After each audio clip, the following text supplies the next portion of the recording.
One very important and useful insight, we use a lot of dynamic practices in our Pemako style. We shout or then we are silent. We squeeze the muscles just like when lifting iron in the gym, doing a gym workout, and then the other extreme, completely relax. We use those dynamic exercises to cut through, break out from self-based mental emotional habits. But consider this, that during silence and during the peak of shouting, no matter how loud, or during physical relaxation, or physically doing a very strong muscle tension, it is the same mind, that of basic state.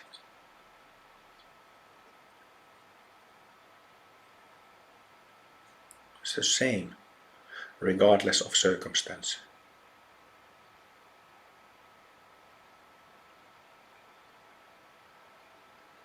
Same if we sit still or if we move.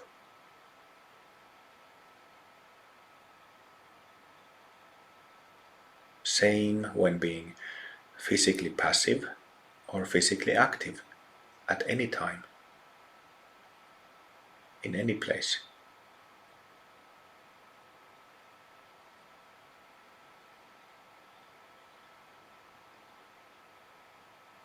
The basic state is the same during the day and during the night.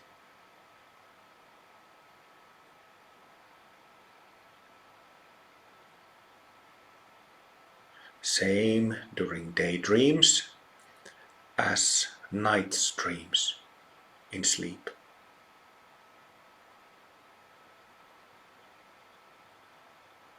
We are talking about having a very restful, good sleep in the night. And yet it is the same.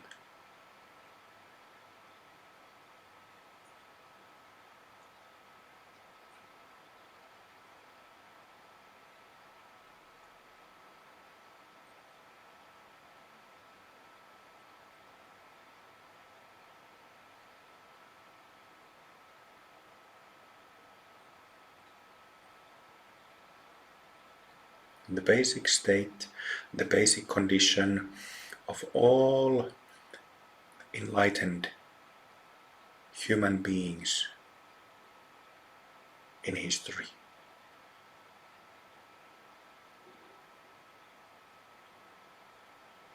Same basic state, basic condition of the so-called Mahasiddhas or masters.